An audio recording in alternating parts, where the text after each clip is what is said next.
오늘 본문은 그 어리석은 부자에 대한 예수님의 비유적인 말씀이기도 합니다. 단순히 도덕적 교훈을 위한 메시지가 아닙니다. 근본을 다루시는 예수님의 말씀이죠. 생명을 주관하시는 하나님을 바로 알고 인생을 제대로 알라는 메시지입니다. 오늘 성경에 보게 되면 이 부자가 두 가지 착각 속에 살아갑니다. 첫째는 뭐냐면 이 부자는 인생 전체가 오직 나를 위한, 그리고 나밖에 없는 나 중심의 삶을 살게 되지요. 오늘 17절 이렇게 말합니다. 내가, 이제 자기가 이제 수확을 거두고 나서는 풍성해진 곡식을 보고 이렇게 말하죠. 내가 곡식을 쌓아둘 것이 없으니 어찌할까. 그리고 18절에 내가 이렇게 하리라. 내 곡간을 헐고 더 크게 짓고 내 모든 곡식과 물건을 거기 쌓아두리라. 19절에 또 반복하지요.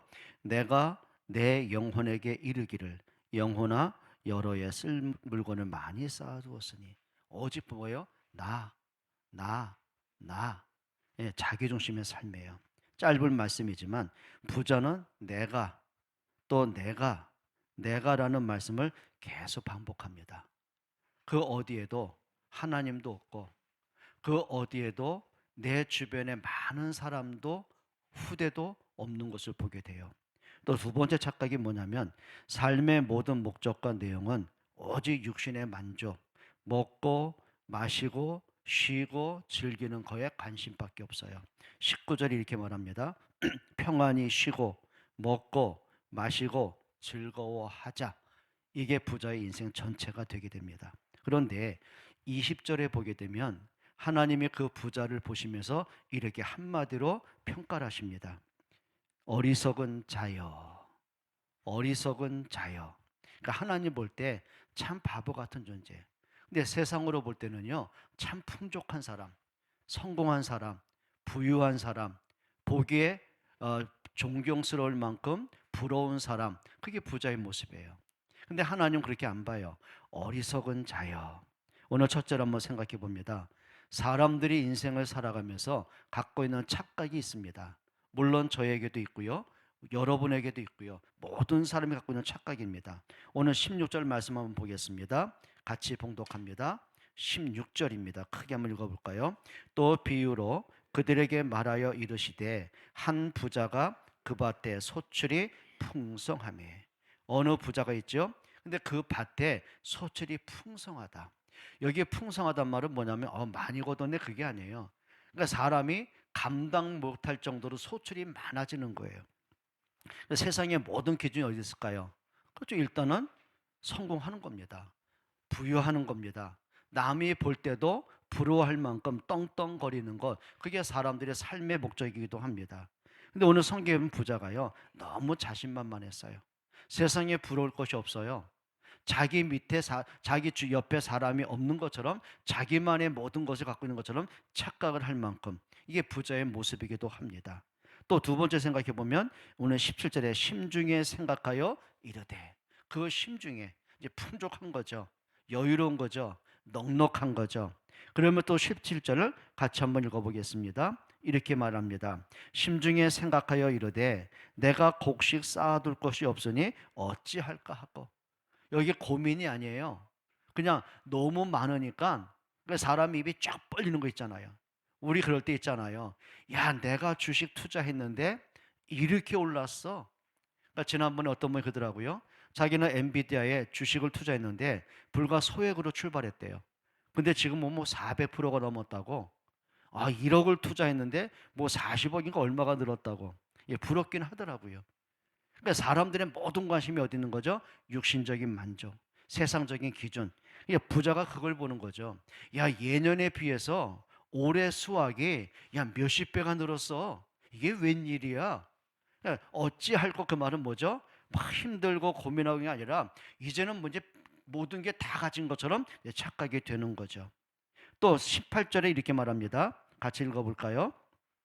또 이르되 내가 이렇게 하리라. 이제 인생 계획을 이제 세웁니다. 그러면서 내 곡간을 헐고 더 크게 짓고 내 모든 곡식과 물건을 거기 쌓아두리라.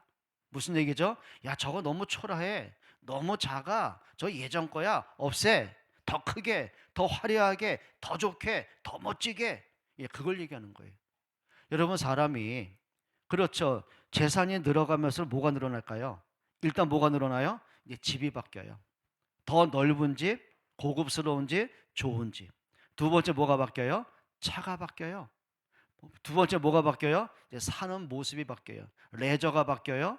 그렇죠. 모든 것이 바뀌어져요. 이제 풍족한 거죠. 오늘 부자가 그렇게 된 거예요. 그러니 뭐가 부족하겠습니까? 자, 그러면서 18절에 곡간도 헐고 더 크게 짓고, 예, 이렇게 되어버립니다. 근데 19절에 보게 되면 그 다음 말이 이 부자의 인생의 목적과 가치관이 나옵니다. 이렇게 말합니다. 또 내가 내 영혼에게 이르되 영혼아 여러 해 쓸 물건을 많이 쌓아두었으니 평안히 뭐라 그래요? 쉬고 먹고 마시고 즐거워하자. 무슨 얘기죠? 이제 여유가 있어요. 그러니까 쉰다는 말은 뭐냐면 단순하게 내가 노력 그만큼 수고했으니까 좀 몸도 회복해야지, 그걸 얘기하는 거 아니에요. 이제는 뭐가 돼요? 난 부러울 곳이 없는 거예요. 그리고 뭐라요? 먹고 마시고, 그렇죠, 유용적인 것, 세상 즐길 것, 이제 그거 찾아갑니다. 여러분, 이게 부자의 모습이죠. 자, 그런데 하나님이 보실 땐 뭐라고 말씀하십니까? 우리가 한번 두 번째 한번 생각해 보죠. 근데 하나님은 그렇게 보시지 않더라는 거예요. 사람의 기준으로 볼 때는 부러움의 대상이에요. 성공한 건 맞아요. 그렇죠. 부자로 떵떵거린 건 맞아요. 근데 하나님은 그 사람의 능력과 외적인 조건과 그 사람의 실력과 그 사람의 가진 것을 보시고 판단하지 않아요. 뭐라고 말씀하죠? 20절 같이 한번 읽어봅니다. 다 같이요. 하나님은 이르시되 어리석은 자여 오늘 밤에 내 영혼을 도로 찾으리니 그러면 내 준비한 것이 누구의 것이 되겠느냐 하셨으니. 하나님이 그 부자에게 뭐라고 그러셨어요? 어리석은 자여. 이건 사람이 할 수 있는 말은 아니에요. 사람 뭐 부러움인데요, 뭐. 나는 언제 저렇게 사나? 여러분, 우리 그렇지 않아요? 내 동창이고 내 친구인데 오랫동안 같이 지낸 사이인데 이 녀석이 나보다 더 승진도 빠르고 사업도 번창하고, 그렇죠, 막 주식 뭐죠, 막 사람이 뭐 여러 가지 속에서 넉넉하고 풍족하고, 보니까 해외여행 가는 거 뭐 전혀 부담 없이 가고, 맛집 찾아다니는 거 명품 걸치는 거, 이게 일상이라. 그럼 사람들이 볼 때는 어떻게 돼요? 나는 언제 저렇게 살아? 비교하고, 나는 반면에 초라해지고, 이게 사람이 보는 기준이거든요. 근데 하나님은 그렇지 않더라는 거예요. 어리석은 자요. 여기 어리석다란 말은 뭐냐면 지능이 낮다, 그걸 말씀하는 게 아니에요. 이 사람이 뭐예요? 지각이 없어요. 인생을 사는데 분별력이 없어요. 인생의 가치가 뭔지, 존재의 목적이 뭔지, 하나님의 계획은 뭔지 거기에 관심이 없어요. 오로지 하나요. 재산이 늘어나는 것 때문에 그냥 풍요로우니까 그것 때문에 안주하고 더 즐기고 더 놀고 더 마시고, 이게 삶의 목적이 돼버린 거예요. 그걸 뭐라 그래요? 생명의 주관자인 하나님이 없어요. 그 어디에도 하나님이 내게 원하시는 계획이 없어요. 그걸 뭐라 해요? 어리석은 자라고 해요. 시편 14편 1절에 보게 되면 어리석은 자는 그 마음에 이르기를 하나님이 없다 하는도다. 어리석은 자는 그렇게 배웠음에도, 그렇게 성공했음에도, 그렇게 전문가임에도 불구하고, 그렇게 뭐랄까요, 능력이 있음에도 불구하고 하나님 앞엔 어리석은 자들이 얼마나 많은지 아십니까? 그런데 이게요, 한 개인의 문제가 아니더라니까요. 아담 이후로 모든 인간들이 반복하는 어리석음을 보게 됩니다. 여러분, 하나님이 아담과 하와를 창조할 때 부족함이 있었습니까? 죄가 있었습니까? 고민이 있었습니까? 병들고 고통받고 죽음의 존재가 됐습니까? 아니요. 하나님과 함께하는 자였어요. 그러면 그 모든 것들이 아담의 노력의 대가입니까? 아담의 수고의 대가입니까? 아담의 능력으로 만들어낸 겁니까? 아니요. 그렇지 않아요. 전적인 하나님의 은혜였었어요. 아담이 뭐 일을 잘해가지고 에덴을 개척했습니까? 아니요. 처음부터 하나님이 아담과 하와를 위해서 에덴 동산을 창조하셨어요. 모든 것이 풍족함으로 만들어 주셨어요. 근데 이상하죠. 풍족하면, 하나님의 은혜 속에 있으면 깨달아야죠. 이게 하나님의 은혜구나. 하나님의 나와 함께 하심이구나. 그러면 나라는 존재는 에덴에 살기 때문에 행복한 존재가 아니라 이 에덴에서 하나님을 만나고 하나님께 예배하고 하나님께 경배하는 것이 이게 나의 삶의 목적이구나. 그럴 때 주어지는 축복이구나. 이걸 알아야 되는 거예요. 근데 어느 날부턴가 이미 모든 걸 다 가졌어요.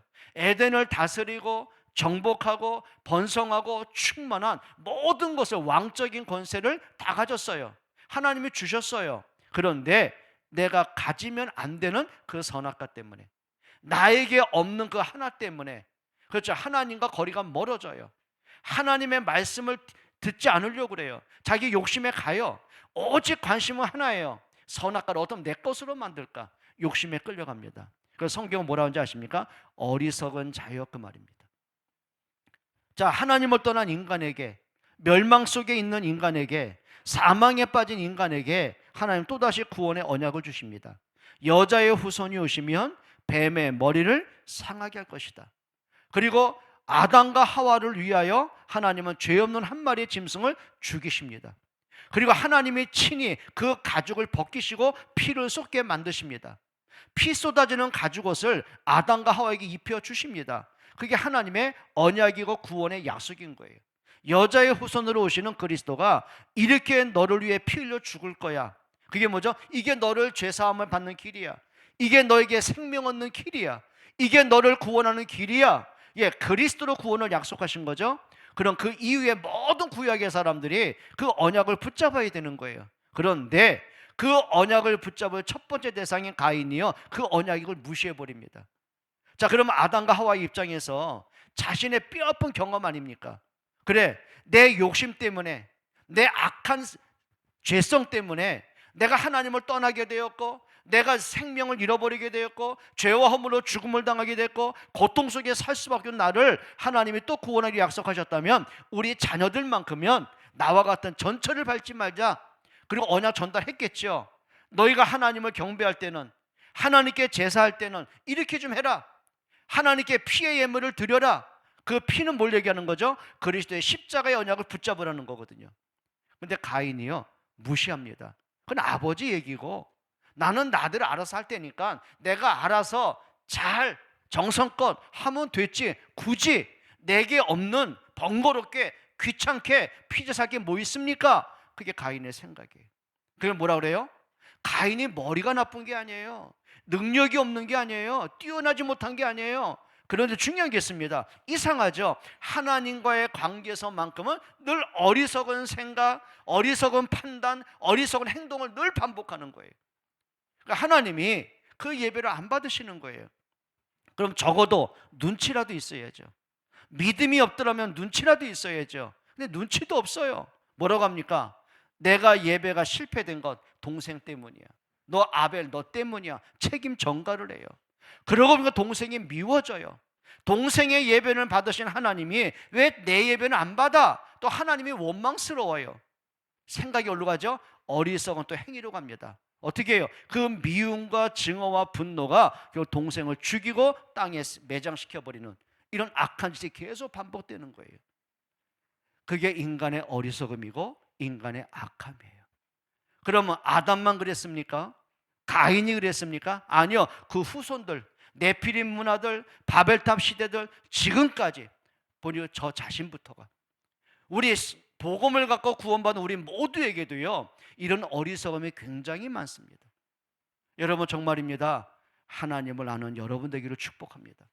어리석은 자요, 어리석은 자요. 우리 그럴 때 많잖아요.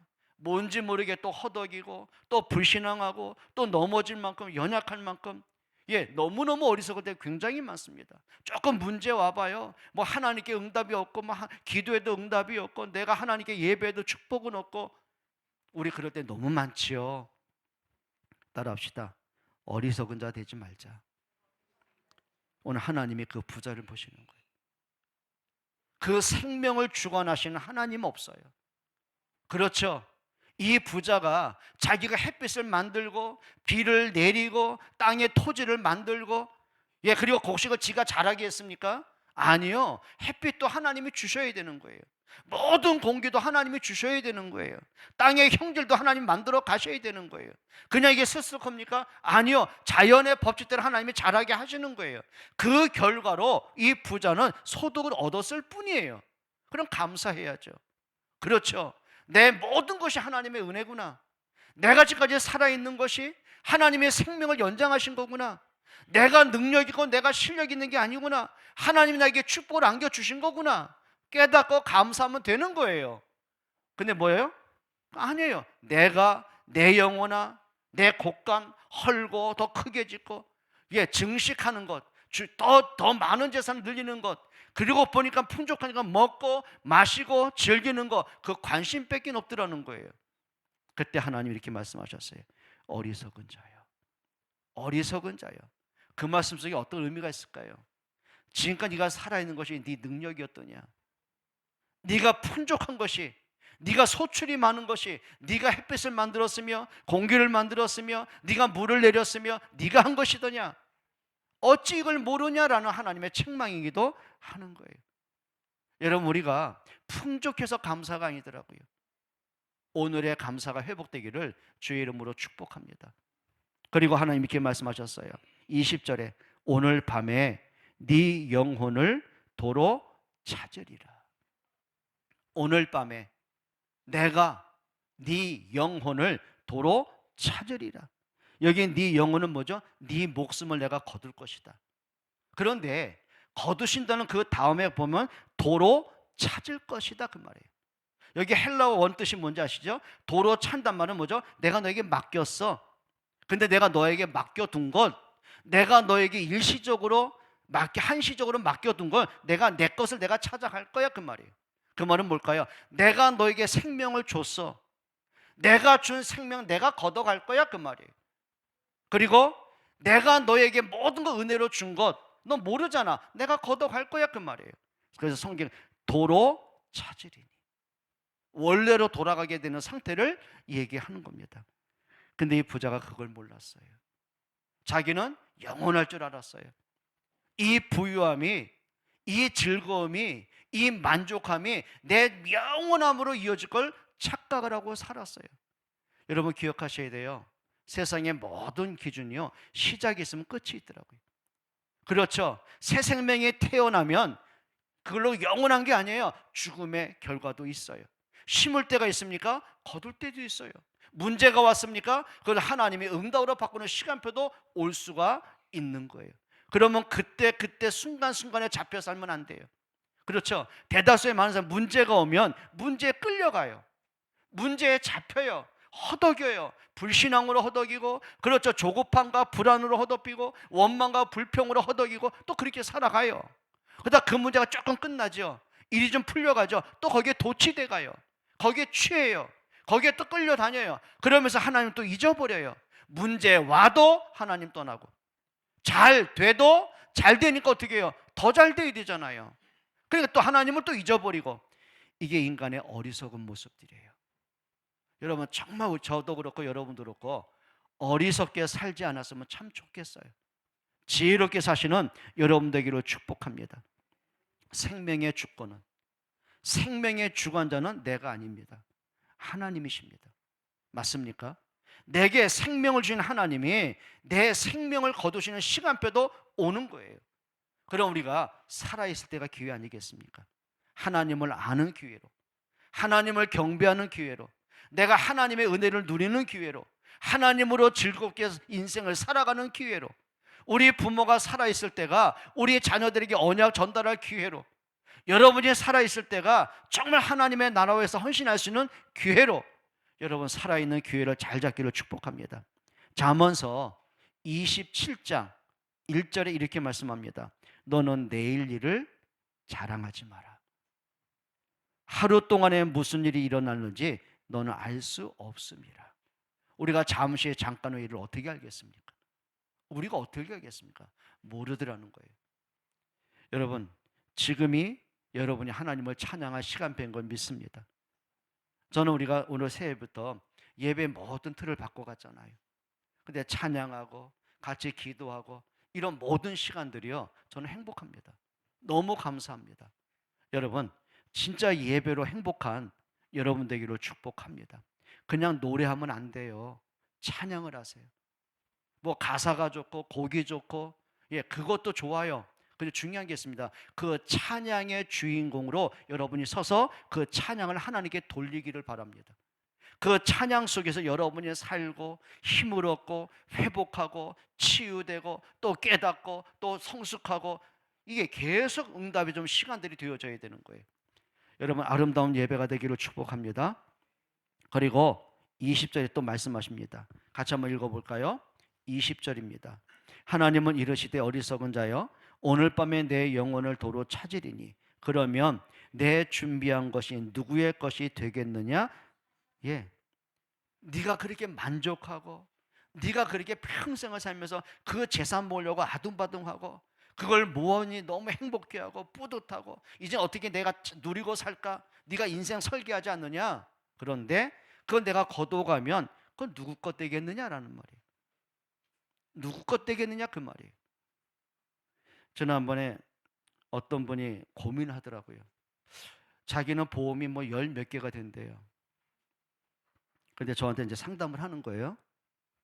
목사님, 내가 이 보험을 드는데 한 달이면 이게 진짜 많은 돈이 지출됩니다. 근데 나중에 곰곰이 생각해 보니까 이 보험이 내가 살아있을 때 내가 다 타먹을 수 있는 게 아니라 내가 죽고 나면 보상받는 거더래요. 그러면 내가 죽고 나면 이게 마누라가 다 가져갈 건데, 그럼 이 마누라가 분명히 그 남은 인생 혼자 살 거냐 이 말이에요. 이분 표현대로 얘기해봐요. 어떤 놈의 새끼 만날 텐데. 근데 내가 이 보험 드는 것이 누구 즐겁게 하라고 내가 보험 듭니까? 결정했답니다. 암보험하고 실비보험만 딱 내놓고 남겨놓고 나머지 다 해약을 하겠대요. 그래서 쓰고 죽겠대요. 참 사람들의 고민이 그러더라고요. 누구 것 되겠느냐? 재산이요? 누구 것 되겠느냐?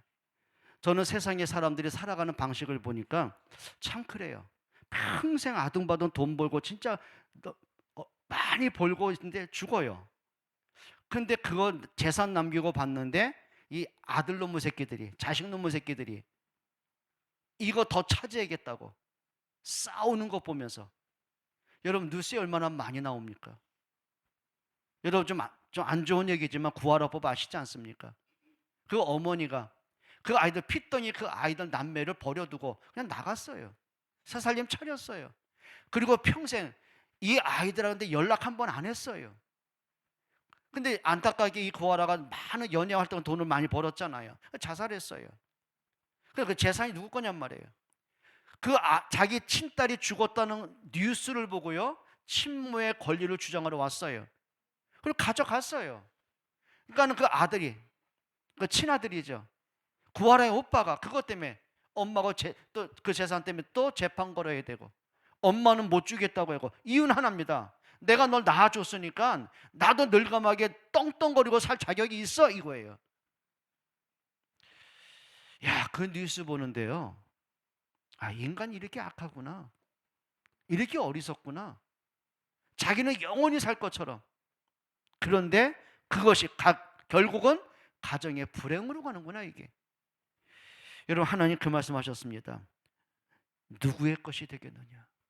그게 과연 선한 재산이 되겠느냐? 너의 후대들에게, 가족들에게 그게 선한 응답이 되겠느냐? 우리가 인생 잘 살기를 축복합니다. 진짜 바르게 살기를 축복합니다. 혹시 여러분 중에 그래 나는 고생해도 못 먹고 못 입어도 내 자식한테 한 푼 더 남겨줘야 돼, 혹시 그런 분 계십니까? 여러분이 남겨놓은 재산으로 우리의 자식들이 먹고 살 수 있을정된다면 그거는 비참한 거예요. 그건 비참한 거예요. 우리 그렇게 후대를 만들면 안 되는 거예요. 저는 가끔 이렇게 갈 일도 없지만 어쩌다 이게 마트 가볼 일 있잖아요. 그러면 이게 시식 코너란 게 있잖아요. 이야, 엄마들이 애들을 왜 데리고 갑니까? 여러분 절대 데리고 가지 마요. 가가지고요, 애들 어떤 놈은요, 보니까 이제 컵에 이렇게 조그만 컵에 담아주잖아요. 그걸 세 개를 짓고 있더만. 그러더니 먹고 2개 들고 가. 엄마 또 불러. 이리 와, 이리 와, 이리 와. 뛰고 먹어. 야, 그 아이 미래가 보이더라고요. 아, 그 아들 거지 새끼 만드는구나, 이거. 한번 따라 합시다. 거지 만들지 말자. 그건 애 사랑하는 거 아니에요. 가슴에 먹으려고 하면요. 아니야, 그건 네 거 아니야. 네가 그거 살려면 먹어. 근데 네 거 아니야. 가르쳤어요. 먹어, 먹어, 먹어. 그게 이쁩니까? 어우, 잘 먹네. 그게 이쁩니까? 얼마나 추한데. 저는 이렇게 보면 가끔 어쩌다 보면은요. 야, 저렇게 키울까? 어릴 때부터 저렇게 남의 거? 저런 걸 왜 저렇게 먹일까? 부탁드립니다. 진짜 잘 살기를 축복합니다. 진짜 하나님 앞에서 잘 살기를 축복합니다. 또 하나님 이렇게 말씀하십니다. 21절에 같이 읽습니다. 자기를 위하여 재물을 쌓아두고 하나님께 대하여 부여하지 못한 자가 이와 같으니라. 자기를 위하여, 나를 위해서, 내 노후를 위해서, 내가 즐기기 위해서, 내 좋은 집을, 더 큰 집을, 넓은 집을, 고급스러운 집을, 좋은 차를, 좋은 옷을, 맛집을, 여행을, 노후를, 예, 나쁜 건 아니에요. 근데 그것이 내 인생의 목적이라면, 그게 나의 전부라면, 내 자식 잘 가리키고 잘 먹이고 애한테 많이 물려주기 위해서 그게 내 인생의 목적이라면 그 아이도 하나님을 모르더라고요. 예수님 그 말씀이에요. 자기를 위하여 재물을 쌓아두고 하나님께 대하여 부여하지 못한 자가 이와 같으리라. 그만 하나님께 대하여 부여하지 못한 말이 원뜻이 뭔지 아십니까? 그거예요. 세상의 것으로는 풍족한 거예요. 모든 관심이 거기 있는 거예요. 그런데 하나님 앞에서는 빈털터리.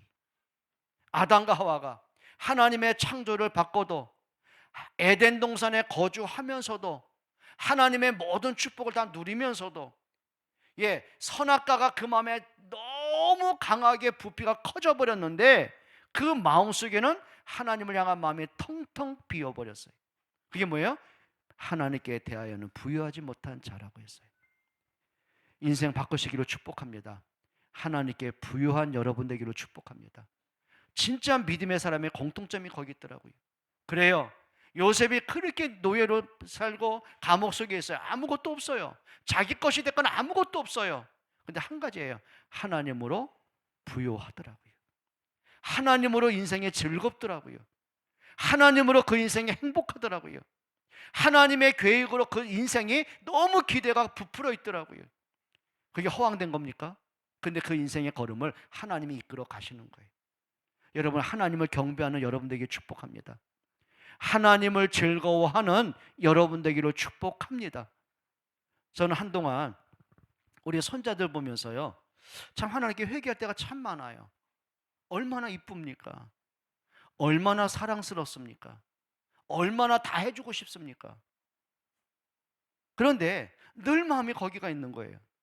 그러니까 순간 이런 마음이 생기더라고요. 과연 내가 내 손자를 향한 그 마음과 그 사랑의 그 깊이만큼 내가 하나님을 향해 이럴 수가 있을까? 근데 그게 아니더라는 거예요. 아, 진짜 회개가 되더라고요. 진짜 회개가 되더라고요. 여러분, 인간이기 때문에 그럴 수 있다고 인정을 합니다. 여러분, 하나님으로 부요한 여러분에게 축복합니다. 마지막 세 번째 생각합시다. 분명히 알아야 될 것이 몇 가지가 있습니다. 오늘 20절 말씀처럼 생명의 주권이 하나님께 있음을 똑똑히 아는 인생 되기를 축복합니다. 생명은 내 거 아닙니다. 이 부자는 근데 그걸 잃어버렸어요. 자기의 생명이 자기가 주인인 것처럼, 자기의 능력으로 모든 것이 풍족해진 것처럼, 그러니 그가 하나님을 경배하고 고백하고 찬양할 이유를 모르는 거죠. 그러다 보니까는 자기가 얻은 수확으로 딱 관심을 하나요. 어떻게 더 누릴까? 어떻게 더 잘 살까? 잘 먹을까? 잘 마실까? 그게 관심거리였거든요. 여러분, 진짜 인생에서 제일 중요한 게 있습니다. 하나님을 아는 복된 인생 되기를 축복합니다. 그리고 여러분 두 번째 생각하세요. 15절 한번 읽어볼까요? 같이 읽습니다. 그들에게 이르시되 삼가 모든 탐심을 물리치라. 사람의 생명이 그 소유에 넉넉한 데 있지 아니하니라. 여러분 이렇게 보시자고요. 저 재벌이 수십억, 수천억, 수조억, 수십조를 가진 재벌이나, 그렇죠, 가진 것 없는 우리나 하루 세끼 먹는 건 별 차이 없더라고요. 저들은 너무 먹어서 문제가 되는 거죠. 사는데 문제 없더라고요. 그 말은 뭘까요? 우리의 생명이 연장되는 것은 물질의 넉넉함 때문이 아니라는 거예요. 뭐예요? 하나님이 붙드시기 때문이라는 거예요. 그걸 알라는 거죠. 다시 한번 읽어보십니다. 15절입니다. 상과 모든 탐심을 물리치라. 사람의 생명이 그 소유에 넉넉한 데 있지 아니하리라. 여러분 인정하십니까? 여러분 믿으십니까? 우리의 생명의 주관자가 하나님이심을 인정하십니까? 기억하셔야 돼요. 우리의 진정한 행복의 원천은요, 사람이 주는 거 아니에요. 그러니까 예수님 뭐라고 했습니까? 내가 너희에게 주는 평안은 세상에 주는 것 같지 않다. 물질이 풍요해서 오는 평안? 그렇죠. 좋은 집에 살기 때문에 평안? 아니요. 그건 일시적인 거예요. 그것 때문에 인간이 행복한 게 아니더라는 거예요. 그러면 좋은 집에 살고 수백억, 수천억의 돈을 자산 가드는 고민거리 없습니까? 그거 이상하죠? 더 고민이 많더라는 거예요. 더 불행이 많더라고요. 왠지 아십니까? 잊어버리고 살았어요. 하나님을 잊어버리고 살았어요. 그리고 세 번째 기억하세요. 여러분이 응답받을 이유가 있습니까? 이렇게 하셔야 돼요. 하나님의 여러분에게 축복할 이유가 있는 사람이 되셔야 돼요. 하나님은 노예로 팔려간 요셉에게요, 총리가 되게 하실 이유가 있었어요. 이유는 하나입니다. 요셉 또한 총리가 되는 게 인생의 목적이 아니에요. 총리가 될 이유를 요셉이 알고 있었다는 거예요. 왜요? 노예로 살던 내가 총리가 됐구나, 거기에 감동받은 게 아니에요. 나같이 보잘것없고 초라한 나에게 하나님이 애굽의 총리가 되게 하신 것은 하나였구나. 그래, 생명을 구원하라고, 우리 후대를 세우라고. 그렇죠. 생명 살리는 것과 우리 후대를 위해서 하나님이 나를 애굽의 총리 되게 하신 이유가 있었구나. 그게 요셉의 이유였어요. 그게 인생의 목적이 됐던 거예요. 여러분, 복 주세요가 목적이 되지 않기를 축복합니다. 하나님 앞에 복받을 이유 있는 여러분 되기를 축복합니다. 하나님 건강하게 해주세요. 경제 축복 주세요. 자녀 잘 되게 해주세요. 산업 번창케 해주세요. 그게 여러분의 목적이 되면 안 돼요. 하나님 앞에 그 복받을 이유가 분명히 찾아내기를 바랍니다. 그러니까 하나님은 여러분 욕심에 응답하는 분이 아니라니까요. 진짜 하나님 앞에 바른 믿음과 바른 인생의 가치를 알고 목적을 할 때 하나님 거기에 축복을 하시는 거예요. 하나님이 여러분에게 복 줄 수 있는 그릇 되기로 축복합니다. 기억하세요. 생명의 주인은 내가 아니더라고요. 하나님이십니다. 주신 분도 하나님이시고, 내 생명을 거두시는 분도 하나님이시고, 내 생명을 지키는 분도 하나님이시고, 여러분 정말이에요. 하나님을 아는, 하나님을 누리는, 하나님으로 즐거워하고 하나님을 경배하시는 여러분 되기를 주의 이름으로 축복합니다. 하나님 감사합니다. 우리에게 지혜로운 자가 되기를 원합니다. 바르게 깨닫는, 진짜 하나님 앞에서 지혜로운 인생을 살아가는 저희들 되게 하여 주옵소서. 예수 그리스도의 이름으로 기도합니다. 아멘.